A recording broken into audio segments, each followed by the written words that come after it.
What's going on, everybody? This is BroncoJuggalo. And Bill. And today we are coming to you with Hatchet III.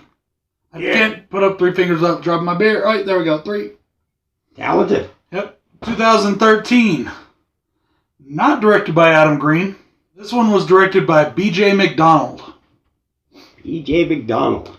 It stars, once again, Danielle Harris as Mary Beth. It stars Kane Hodder as Zach Galligan as Sheriff Fowler. It also stars Caroline Williams, who you may remember as Stretch from TCM2. Fuck that movie. As Sheriff Fowler's wife, Amanda, I believe it is. Yep, Amanda. This one picks up right where 2 left off. Yes. Like, exactly where 2 left off. Mary Beth makes her way to the city. She goes to the cops. The cops see her walk in with a shotgun and blood all over herself. And naturally, they arrest her. Of course. I would too. Bro, like, they don't believe her. Victor Crowley's a legend. They go out to the swamp. They find all kinds of bodies. And then, of course, people start dying. Again. The sheriff's wife convinces one of the deputies to let her out to go in search of a way to finally kill Victor Crowley. And that's our story. Yeah. This one, we really didn't find a lot about, behind the scenes, except that Adam Green did give up directorial duties. And after watching this movie, I can see why he took them back in Victor Crowley. I don't know about this movie. This movie just seemed kind of blah. Yeah, I don't have a lot of cons for it, but or pros. But it definitely was not as good as the first 2 entries in the franchise. Yeah. Where do you want to start with this one? Cons. Let's start with cons because I got less than pros. Yeah. Okay. I'll let me start then. Okay. My first con for this movie is probably a little nitpicky, but you have a cop who's in the field, but he's only got one eye. Nobody would ever allow a police officer into the field missing an eye. They wouldn't. Yeah. He would not be on active duty. He would be a desk. He'd be a desk jockey. Yeah, probably. It did seem a little unbelievable at the time. Yeah. The resurrection storyline of how Victor Crowley comes back, in my opinion, is just a little bit ridiculous. And not really ridiculous. That's not the right word. It's flimsy. Far-fetched. The movie was more ridiculous. They really just kind of, okay, we're going to figure out a way to bring him back here. Let's just write this in. He's back. That's it. Yeah, it seemed kind of half-assed. Yeah, it really did. Sorry, but it did. Hey, Jay, I'm drinking a beer brewed in your neck of the woods. Guinness Blonde, the only Guinness ever brewed stateside. Oh, really? Yeah, brewed in Baltimore. I'll be damned. Yeah. They figure Americans make better blondes. Yeah, we do. Well, anyways, and again, another con I have for this film is very nitpicky as well. There's a point in this film where a guy has an axe in his head, and yet he's still able to talk. Yeah, and coherently talk. I could see somebody getting an axe to the head, but gibberish would be coming out. No, this guy is coherently talking with an axe in his head. I have the same kind of con with Hellraiser, where she hits the dude square in the head with the hammer. Yeah. Like, really hard. She hits him with the hammer and brains him. And he's like, ow! Like, no, you get hit that hard with a fucking hammer, you're going to be like... If anything comes out, it'd be something more like... Like, really, something just... I don't know if it'd be gibberish, but you're not going to scream, ow, like that. It just didn't sound right. Yeah. But whatever. You're still not going to be coherent. Yeah. That's pretty much all I have for cons. I think the movie's a little bit more ridiculous than the first 2. And now I get that this is kind of a ridiculous franchise, but it's a fun franchise. But this one just really kind of was very flimsy. It treaded on the ridiculous. It did. And the story just did not have that same cohesion that the first 2 had. No, it did not. Not at all. Okay, I guess I'll finish off then with this part because it's kind of a pro and a con.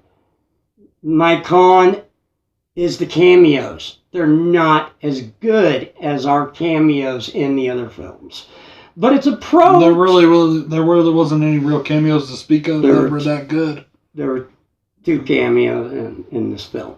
They weren't that good, but it's kind of a pro because I do like the cameos. You know, we got the guy from the very first film. Yeah, the guy. Hence the axe in the face thing. Whatever. Yeah. Yeah, that's where he came in and he coherently talked. You know, he was there for like a split second, but I do like cameos. But this one kind of dropped it off. You know, we didn't have really great names for our cameos here. Yeah.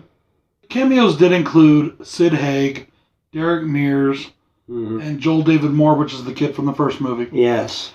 Sid Haig, I thought, was hilarious in the role. I thought he did a really good job. And Derek Mears did a really good job, but I can see why he makes such a good Jason, why Kane Hodder makes such a good Jason. Speaking roles, not really his forte. Yeah. But, you know, maybe it could have just been the dialogue he was given. It wasn't very good. Yeah, but it still is nice to have. So, like I said, it is a pro to at least have some of these cameos. Well, that was also one of my pros. Was I liked Sid Haig in the movie. He was great. Okay, right. He was funny. Yeah. You know, and I thought it was funny. Again, we're doing another movie that Sid Haig is in right around the time of his death. That is actually coincidental because we started the Hatchet franchise before he died. Yes, we did. Yes. You know. What's your next pro or first pro? No, I started with cons and I sort of gave that pro already that it is nice to have the cameos. Why don't you start the pros this time? Well, like I said, Sid Haig was my first one. Oh, okay. So. Okay. I really only have one pro for this film. Was it the first thing that struck you from the movie? Like the first thing you noticed about the movie? So it's the same. That's one of the first pros I have. This is the only pro I have for this film, honestly, is that we still do have the blood and gore. That's why we watch these movies. Yeah. You know? The gore is a big pro for me, too, but that's not the one I was thinking of, unfortunately. I really thought the one I'm thinking of would be your pro. But yeah.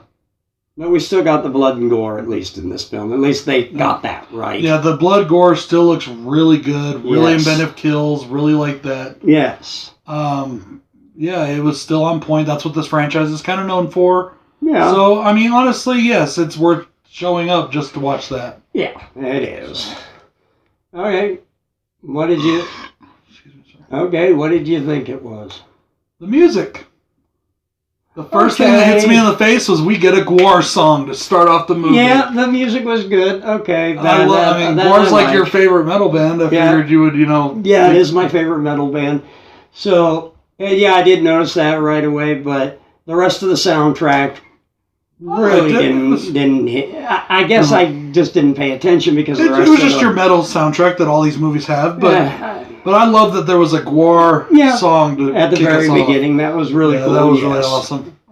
Gwar does not get enough movie songs in movies. No, they don't. It's rare. It's very especially rare. In horror films. I think they make good movies for horror films. What do you got next? That was it. That's it for you? That's it. This movie is just so blah to me. I do like the humor. Like I said, Sid Haig was very funny. His lines were really good. All right. I did like the humor. That still hasn't changed from the first two. Okay. And... damn it. Right down there, actually. And I liked the look of Victor Crowley in this one. I thought he looked really good. And I liked at the end when he was dying. I'm melting! Now, he didn't say that, but that's what it looked like. Yeah, that's what it looked like, but yeah. If they would have put that in there, that would have totally lost it for me on this one. Yeah, that would have put it. And finally, I like that it does take up immediately right where the last one left off. Yeah. I mean, like, immediately. Right from, and the first one did too. And I like that. They take up it's all the same, basically, like the same night. Yeah. Same night, day, weekend, whatever. And I do enjoy that aspect of it. Other than that, that's pretty much all I have to say about this movie. Did you have a favorite kill? Yeah, my favorite kill for this one was the Victor Crowley kill where he's melting. Okay. That was my favorite. Yeah, I'm going to go with that too, I think. That was pretty cool. So. Like I said, this one was just kind of there. Yep. It's just there. Maybe you like it. maybe you think it's the greatest one of them all, but to me, and I think to you, yeah, it was okay, but it's kind of like, for me at least, and I know a lot of people are going to disagree, but for me, it's like Nightmare on Elm Street Part 4. It's just kind of it's there to get me to the next movie, you know. Sorry, but that's my opinion. Yeah. Anyways, guys, this is Bronco Juggalo. I hate it when you do that. I'm trying to switch things up a little bit. This is Bronco Juggalo saying peace. And this is Bill saying good night.